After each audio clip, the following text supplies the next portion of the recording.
Hi everyone, in this video I'm going to show you how you can turn on Read Out Loud Caller ID on your phone. So if you find this video helpful, please give it a like and make sure you subscribe for more useful tutorials. So what you'll need to do is open up Settings. If you scroll down,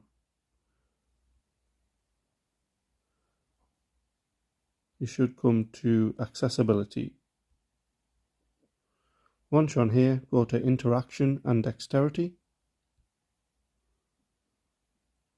And then underneath Interactions, you should see Answering and Ending Calls. So you just want to tap on there. And then at the top, you should see Read Caller Names Aloud.